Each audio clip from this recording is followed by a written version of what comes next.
was in the news. I saw it in the news. What are the odds that you saw it too? What are the odds? What are the odds? Hey, Tony P, what are the odds? Yes, sir. Here we are.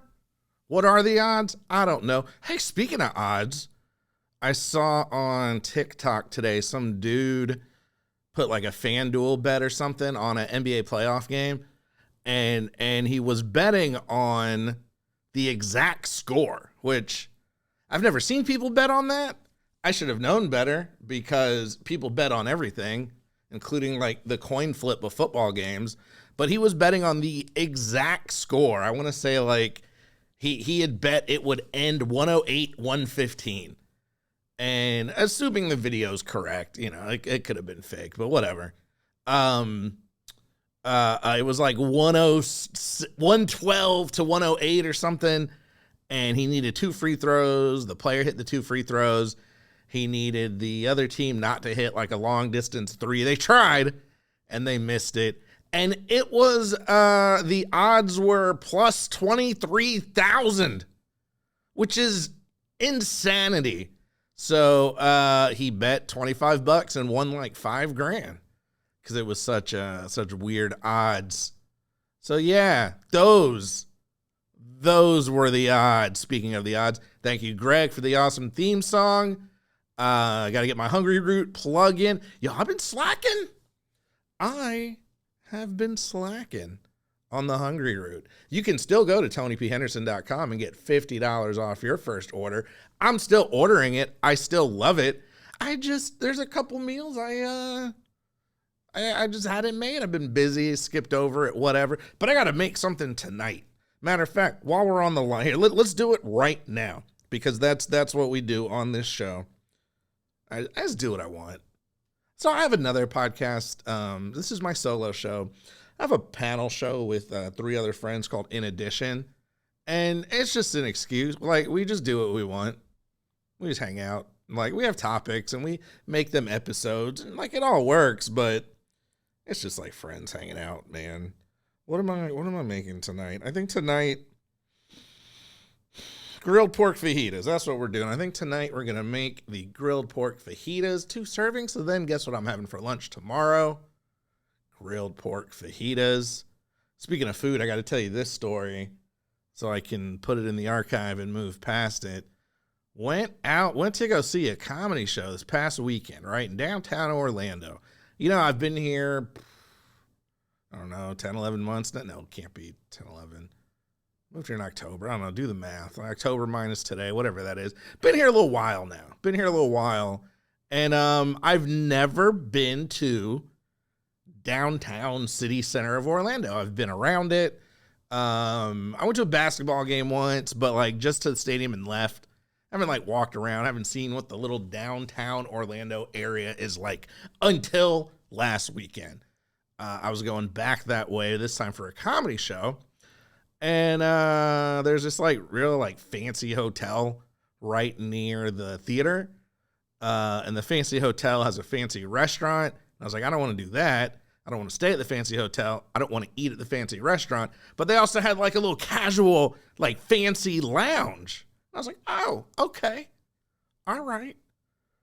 I'm going to go to the fancy lounge with my friend who I was taking to the comedy show. We're going to hang out there. We're going to get a little something. They had like a few food items that looked pretty good. Get us a little something to eat, hang out, chill out, post up until we got to walk across the street to the show. That sounds like a brilliant plan. I had looked over the menu. I had looked over the directions. I had looked over where to park. I had looked over the route from the restaurant to the theater. It's literally steps. You can see one from the other, but I didn't know that. I did all the research, all of it. It was planned to a T for Tony. Like, I got this. Go here, go there, do this, do that. The time, boom, bam. This is going to be perfect. It can't be not perfect because I have planned it perfectly. You know what I didn't plan for? The absolute witch. I'll say that. We're going to keep it clean. And I don't know if I have my my sensor buzzer anymore. I think I changed the sounds out. What do I have in there? I can... Portal. Nope, don't have it, y'all. So we'll just leave it at the absolute witch of a server that we had at this not expensive enough fancy lounge. This person was horrendous. Like, you ever meet somebody or deal with somebody so crappy that, like, you're shocked? Like, this has to be a joke. Like, I don't have a lot of friends here in town because I moved. Like, all my buddies that would play jokes on me are, like, in Georgia. I'm like, somebody's here. One of my friends are in town, and they are like, trolling me right now and clowning me because no server could possibly be this much of a jerk, right? So she left, and she came back. And she really was that much of a jerk. So we left. Forget it. I'm not doing with this. Almost had to punch a lady in the face. I've never done that. I hope I never will. But last weekend, we came close. All right, y'all, we're going to change it over here. Talk about a home in Fairfax, Virginia. It was on the market. Do you rent? Do you rent where you live? It's probably atrocious. I've thought about maybe buying a place. Saw this article. I was like, okay, let's check it out. A home in Fairfax, Virginia, sold this month above the asking price. Well, that seems to be par for the course. I think everything's above the asking price. Even though this one comes with an unusual feature. A stranger living in the basement. Okay. The 5-bedroom, 4-bathroom house sold for $805,000. $805,000, close to $1 million, to an unnamed buyer in the middle of April, according to public records. Listing agent Zinta K. Rodgers-Rickert of Remax Gateway said the home received 5 cash offers and closed less than a week after it was listed. They're going like hotcakes, folks. They're going like hotcakes. It's hard. It's hard to find a house, especially at a fair value. The listing generated headlines in noting that buying the home required acknowledgement that home will convey with a person's living in lower level with no lease in place. What?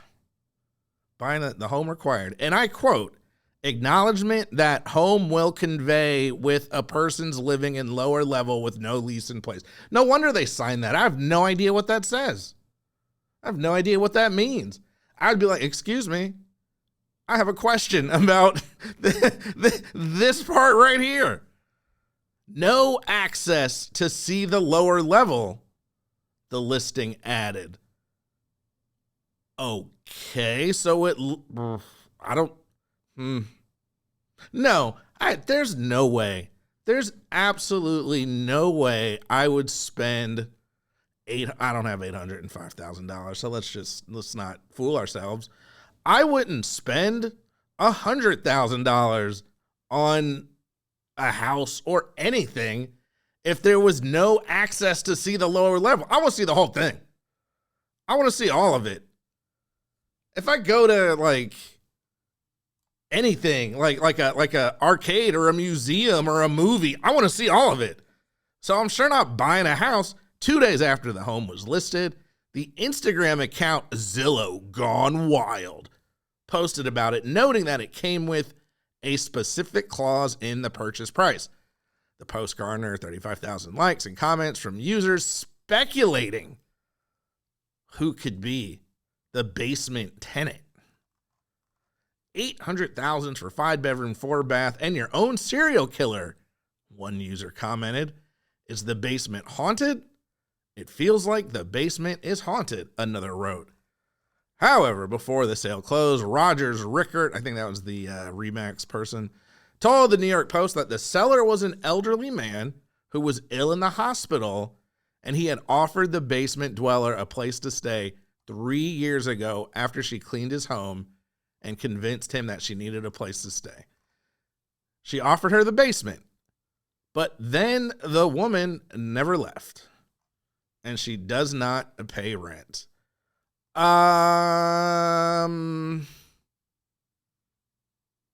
I don't know. Like, I would need to know who this woman is. Like, is she, I don't know. Like, I just have questions, y'all. I have questions that cannot be answered by words on the page. The agent told the Post that the man's family was hoping to sell the home before the man died because he didn't have a will and they didn't have the money to hire a lawyer to work on the eviction. Rodgers-Rickert declined to comment to NBC News on the circumstances of the seller or the basement dweller. That's the end. God, I hate these articles. So someone bought a house, $805,000. There's a woman living in the basement. Okay, like, I've seen houses for sale with tenants, right? But those tenants normally have contracts or a lease, you know? So I've seen, like, hey, his house for sale. The tenant signs a 1-year lease. What you do after that is up to you. Cool.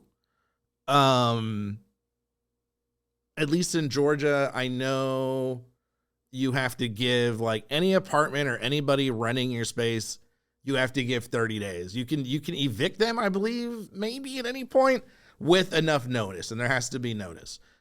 But what if there's no lease? Does no lease just mean you live there indefinitely? Like, that can't be right? Right? If I sign a lease for a year, that means I'm out in a year. Cool. If I don't sign a lease at all, I just live there forever? That can't be right. Maybe, do they have some sort of written agreement thing? And then, like, even if you have, so say me and Sebastian have an agreement. Hey, man, we have this agreement. But then I sell the house to someone new. That new person and Sebastian don't have an agreement. How does that work? Any lawyers listening to this? Any property lawyers? Help me out there. B, like, you know, after I think about, I don't have any sympathy. You know, the people that had $805,000, they're doing okay. Also, you knew the house came with a person. However, I will be thinking and looking forward in like 2 years to either the new movie or the new Netflix murder documentary about this.